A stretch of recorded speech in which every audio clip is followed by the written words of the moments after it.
So guys, gagawa tayo ng veal lumpia. So ayan.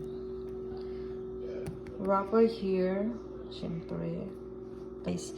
So ang gagawin ko na lang guys, I'll cut into 3 pieces. This one so it looks like this big. So it's nice. So ipa-fry na lang natin later on. So ayan guys. Tapos ilalagay na sa freezer pag nag-cool down. Kasi ito lang naman yung mga snack.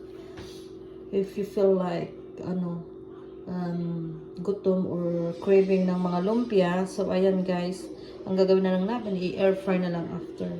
So, ayan. Let's try to do it.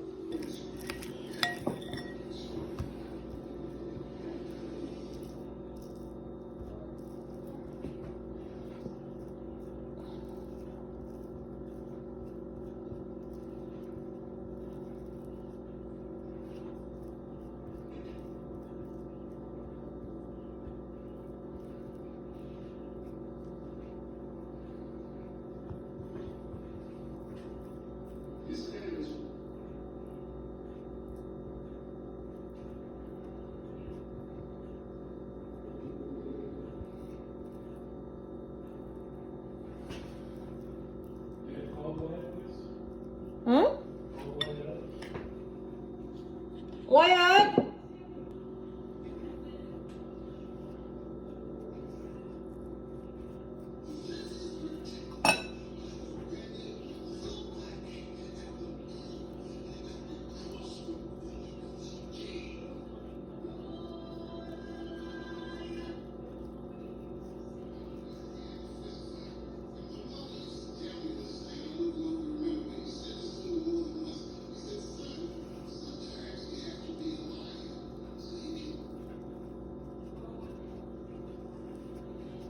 So, ayan na guys.